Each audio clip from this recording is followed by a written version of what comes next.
Alright, thank you guys so much for not voting for last Sayuki. I don't even know why I put that there. Anyway, today we're going to be talking about some video games. I myself, I'm very passionate about video games. I've been an avid #gamer for pretty much my entire life, and now I make my own video games. Specifically today I want to talk about licensed video games.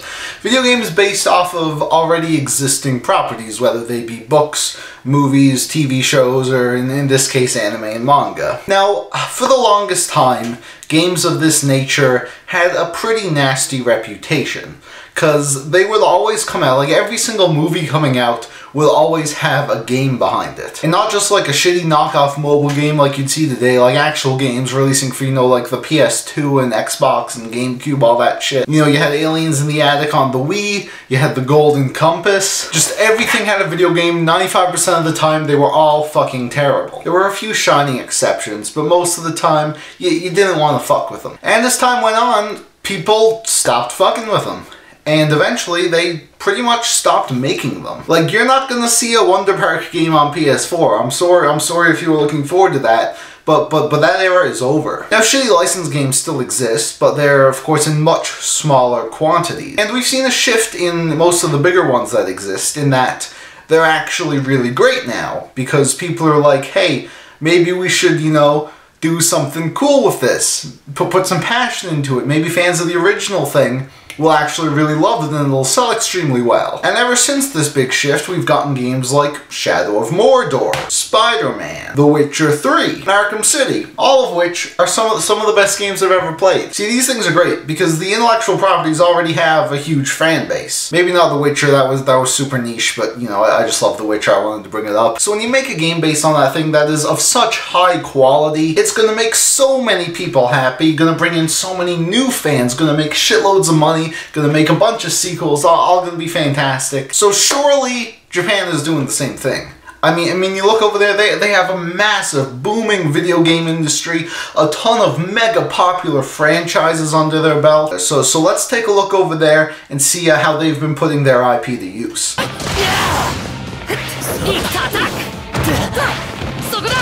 Right, I forgot about that. Yeah, Japan never really left the Aliens in the Attic on Wii era. So yeah, today I want to talk about some of these anime games. Not review them, because honestly I haven't played most of them, but I didn't really need to make this video, because all I really want to be talking about today is the wasted potential of these games. Now, I'm not going to sit here and say every single anime game that comes out is trash, because it's not true. You look at games as recent as Dragon Ball FighterZ. People love that game, it was very well received, and I'm really happy for the fans of Dragon Ball who got a really great fighting game. But other than that, in recent years, what else has there been? Like, not this, not this, not this, not this, not this. All of these franchises have massive fan bases, yet none of them stuck. None of them were well received. All of them are dead and have been forgotten about. Even as recent as Jump Force. Who the fuck gives a shit about Jump Force anymore?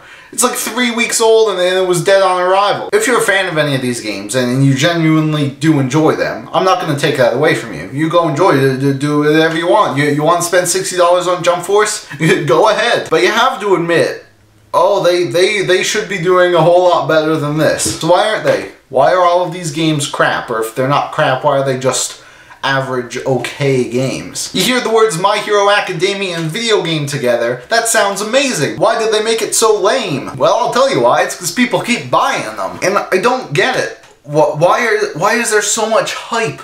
Why is there so much anticipation and excitement around these games every single time one comes out? I never hear the end of it. When My Hero 1's Justice was coming out, every day my timeline would be full of people like, yo, pre-ordered My Hero 1's Justice, gonna main Todoroki, we're getting a whole tournament set up, it's gonna be great. Then after a week, you never hear about it again. Because no one keeps playing these games, because they suck. It's the exact same thing with Jump Force, but Jump Force is really what made me want to make this video. Because when I first saw gameplay for Jump Force, I knew it would suck. I'm looking at them like, this is the same fucking thing. All of these games are just 3D brawlers. That's all they are. There's no depth to them. They're just button mashing, cool moves. That's it. Everyone's going crazy, speculation of the characters and movesets and story. I'm like, guys, What are you doing? What are you doing? I called it 2 months ago before the game came out that it would get like a 65 Metacritic or something and die instantly. And it managed to surpass my expectations by doing even worse. Everyone was all disappointed. They're like, man, why's Jump Force, why did it end up so bad? I was so excited. I'm like, why? You shouldn't have been excited. All the signs were there. Nothing about this game looked like it was going to be good, and it wasn't good. Well done, you spent $60. But I do feel kind of bad for these people, because we really deserve good anime games. How cool would it be to have a Jump crossover that's actually good, that people liked? Oh wait, they did that. Okay, well, so yeah, every time one of these games comes out, it's the same. It's the same yellow mark on Metacritic, the same fanboys are all hyping it up and then they're disappointed. The same group of fanboys who are defending all the games even though they know deep down inside that it's trash. And I get so frustrated when a game like this fails critically, because all I see in anime games is potential. Like there is absolutely no reason that we can't have an anime game as good as Arkham City. Just how cool would it be? How fucking cool would it be to have a Kill la Kill game in the same style as something like Bayonetta or Devil May Cry?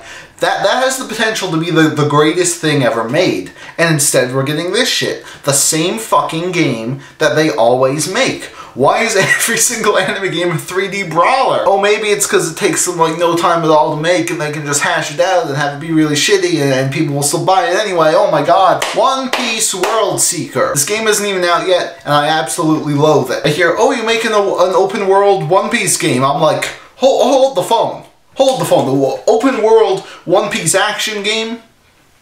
How is that not the coolest idea you could ever have? Say what you want about One Piece, but it's undeniable that it has one of the most expansive and colorful and creative worlds in all of manga. If this picture doesn't get you excited, then I don't know what to tell you, because an open world One Piece game on paper sounds absolutely phenomenal.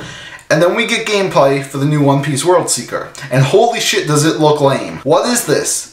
What is this place? One Piece has an island on the back of an elephant.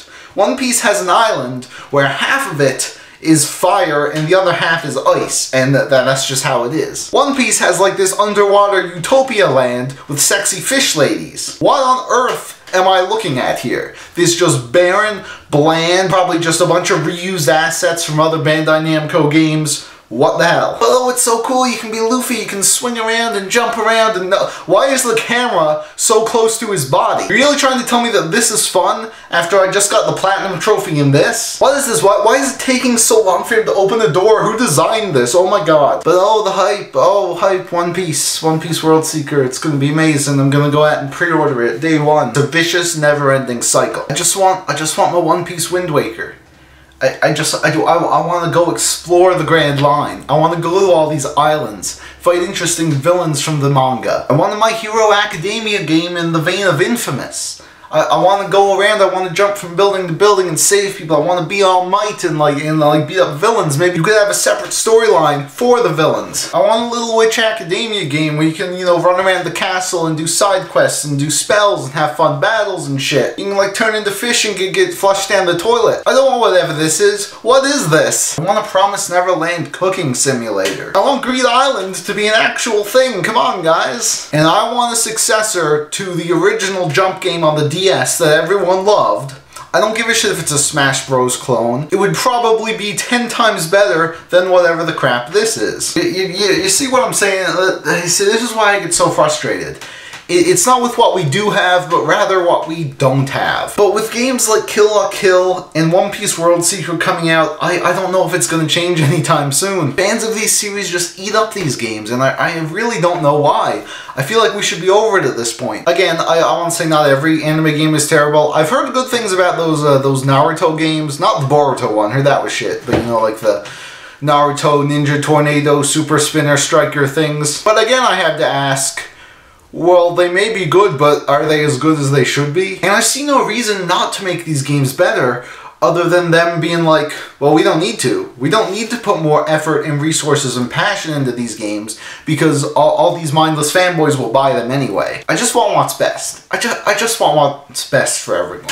I see these games coming out and I'm like, man, Man, nah. I really hope that someday we do start to see more games that are worthy of these franchises. Because as of right now, we're getting like one notable one every 5 years. But yeah, that's the way the news goes, and that's all I had to say. So thank you all so much for watching. You can leave your thoughts on modern anime games in the comments down below. Are there any that are really good that I missed? Are there some that were good that you wish were better, that had a lot more potential? And have you pre-ordered One Piece World Seeker yet? I'm going to be predicting a 68 Metacritic. Let's see how close I am, and I'll see you guys in the next video.